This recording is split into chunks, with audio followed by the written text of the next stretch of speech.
سيقول السفهاء من الناس ما ولاهم عن قبلتهم التي كانوا عليها قل لله المشرق والمغرب يهدي من يشاء إلى صراط مستقيم وكذلك جعلناكم أمة وسطا لتكونوا شهداء على الناس ويكون الرسول عليكم شهيدا وما جعلنا القبلة التي كنت عليها إلا لنعلم من يتبع الرسول ممن ينقلب على عقبيه وإن كانت لكبيرة إلا على الذين هدى الله وما كان الله ليضيع إيمانكم إن الله بالناس لرءوف رحيم قد نرى تقلب وجهك في السماء فلنولينك قبلة ترضاها فول وجهك شطر المسجد الحرام وحيث ما كنتم فولوا وجوهكم شطره وإن الذين أوتوا الكتاب ليعلمون أنه الحق من ربهم وما الله بغافل عما تعملون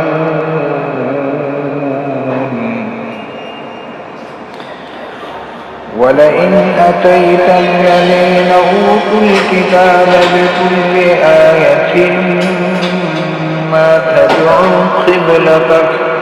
وما أنت بتابع قبلتهم وما بعضهم بتابع قبلة بعض ولئن اتبعت أهواءهم من بعد ما جاءك من العلم إنك إذا لمن الظالمين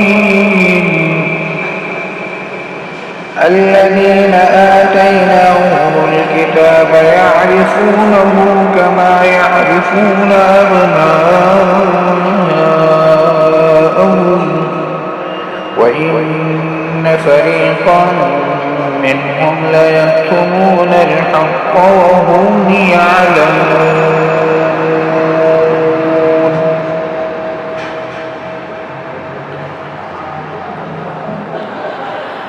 الحق من ربك فلا تكونن من الممترين ولكل وجهة هو موليها فاستبقوا الخيرات أينما تكونوا يأتي بكم الله جميعا إن الله على كل شيء قدير ومن حيث خرجت فول وجهك شطر المسجد الحرام وإنه للحق من ربك وما الله بغافل عما تعملون ومن حيث خرجت فول وجهك شطر المسجد الحرام وحيث ما كنتم فولوا وجوهكم شطره لئلا يكون للناس عليكم حجة إلا الذين ظلموا منهم فلا تخشوهم واخشوني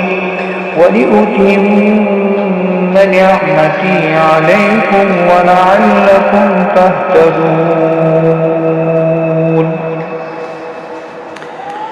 كما أرسلنا فيكم رسولا منكم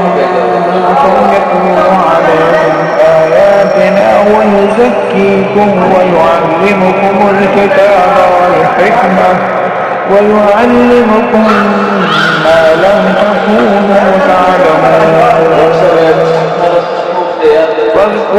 فاذكروني أذكركم واشكروا لي ولا تكفرون يا أيها الذين آمنوا استعينوا بالصبر والصلاة إن الله مع الصابرين ولا تقولوا لمن يقتل في سبيل الله أموات بل أحياء ولكن لا تعلمون ولنبلونكم بشيء من الخوف والجوع ونقص من الأموال والأنفس والثمرات وبشر الصابرين الذين إذا أصابتهم مصيبة قالوا إنا لله وإنا إليه راجعون صدق الله العظيم.